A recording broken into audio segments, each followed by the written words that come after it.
Welcome back, family, to Nation of Glory. If you're here again, that means you love stories of greatness, stories of people who rise from nothing, stories that carry pain, victory, rhythm, and the heartbeat of a generation. And today, we're taking you inside the journey of a man who didn't just sing reggaeton. He built a legacy so strong that his name echoes from San Juan to Los Angeles, from small barrios to global arenas. This is the story of Don Omar, the king of reggaeton. Now, before we dive deep, make sure you hit that subscribe button, drop a like, and share this with someone who loves music with soul, because what you're about to hear is more than fame, more than beats. It's a movie written by life itself.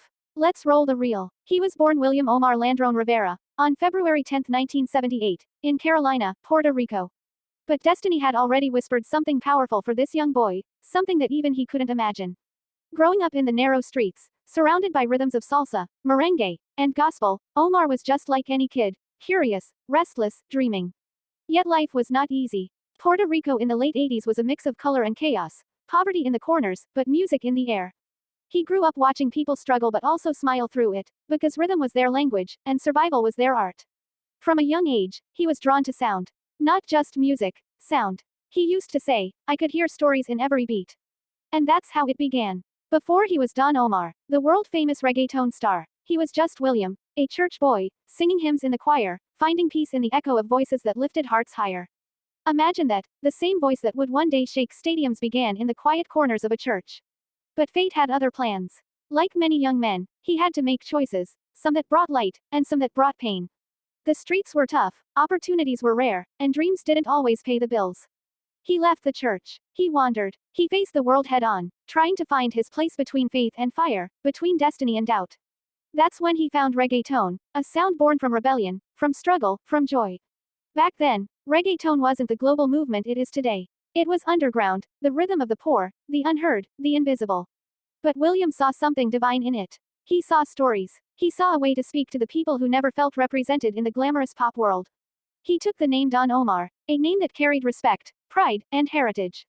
Don, meaning master or lord, not out of arrogance, but out of ambition. It was a title he wanted to earn. In the early 2000s, the world began to change. Urban music was exploding, and Puerto Rico was becoming its epicenter. Don Omar entered the scene like a storm. His debut album, The Last Don, dropped in 2003, and the world stopped to listen. The energy, the voice, the emotion, it wasn't just reggaeton, it was a declaration. Songs like Dale Don Dale, Pobre Diabla, and Aunque Te Fuiste hit deep. He wasn't just making people dance, he was making them feel. His lyrics spoke of love, betrayal, passion, faith, and redemption. And the world responded. The album went platinum, awards rolled in, and the name Don Omar became synonymous with legend. But success didn't change him, it revealed him. He once said in an interview, "Music saved me. It gave me back my purpose." And that purpose was bigger than fame, it was about representing a voice for his people. But as his fame grew, so did the challenges. Reggaeton's rise was full of rivalries and egos. And one of the most famous was between Don Omar and another giant, Daddy Yankee. Two kings, two visions, one crown. The media turned it into a war. And maybe it was, for a time. But through that rivalry, both pushed each other to greatness. Their clash wasn't just personal, it was cultural. It made reggaeton evolve, it made it global. In the heat of competition, Don Omar didn't lose his soul. He kept writing, kept performing, kept giving his all. While others flexed fame, he chased legacy. Now, let's pause for a second. Imagine this, you're on top of the world, selling millions, adored by fans, yet deep down, you're still fighting your own shadows. That's where Don Omar was in the mid-2000s. The pressure, the fame, the expectations, it all became heavy. He faced personal struggles, including legal issues and emotional breakdowns. But every time life knocked him down, he came back stronger. Because real kings don't fall, they rise again, wiser. His 2006 album, King of Kings, was proof of that. It wasn't just music, it was a statement. It became one of the best-selling reggaeton albums of all time. Tracks like Angelito, Conteo, and Salio El Sol took his art to another level. He was no longer just a reggaetonero, he was a storyteller, a philosopher of rhythm. And then came Hollywood. Yes, the king of reggaeton crossed over to the big screen. Don Omar joined the Fast and Furious franchise, playing Santos, one of the beloved characters in the saga. It was a perfect fit. Fast cars, adrenaline, loyalty, and brotherhood, everything Don Omar represented. Through that role, he introduced Latin flavor to a global audience in a whole new way. Millions who didn't even understand Spanish started vibing to his songs. His charisma was magnetic. He didn't just act. he owned the screen. But even as his Hollywood fame grew, Don Omar never forgot where he came from.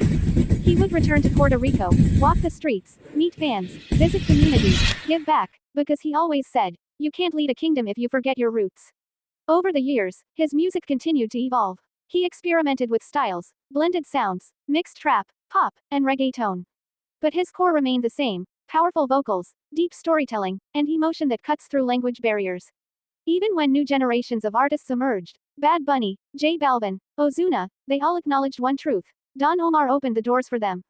Because before reggaeton was global, before it was fashion, before it was mainstream, it was Don Omar's fire that helped ignite the world's curiosity. Yet behind the fame, there was always the man, William. A father, a thinker, a man of faith who faced storms and learned to dance through them. He once said, I have sinned, I have failed, but I have also loved and healed through music. And that's what makes his story so powerful. It's not just about success, it's about redemption. He took time away from music, reflecting on his life, questioning fame, spirituality, and purpose. Some thought he had retired. But true artists never stop creating, they just evolve. And when he returned, it was with the strength of a man reborn. In 2021, after years of silence, he released Flow HP and Sincero, reminding everyone that legends never fade. His voice carried more depth, his lyrics more maturity, and his presence even stronger. He didn't need to chase trends, he is the trend. He once again became a symbol of resilience for millions who had grown up listening to him, now facing their own battles as adults. Don Omar taught us that music isn't about charts, it's about hearts. That true power lies not in how loud your voice is, but in how deeply it moves others. Today, Don Omar is more than an artist, he's a legacy, a living bridge between generations. He's the kid who sang in a church, the man who ruled the reggaeton empire, the actor who conquered Hollywood, and the soul who found peace in rhythm. And his influence continues, in every Latin beat that rises on global charts, in every artist who dares to be real, in every fan who remembers that sound of hope, that rhythm of rebellion. But here's something few people know: Don Omar almost gave up music before the last dawn.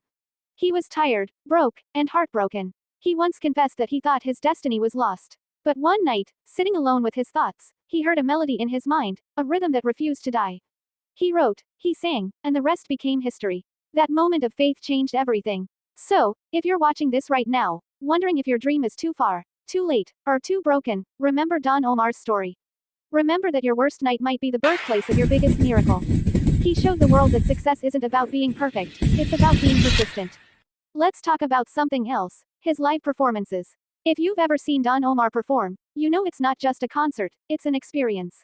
He doesn't just sing, he testifies. Every song feels like a sermon of fire and rhythm. The lights, the crowd, the energy, it's church and carnival mixed into one. And that's why fans call him El Rey, the King. One of his most emotional performances was in 2017, when he announced what was believed to be his farewell tour, Forever King. Thousands cried. They felt they were witnessing the end of an era. But Don Omar, being Don Omar, came back. Because legends never retire, they just rest until the next chapter.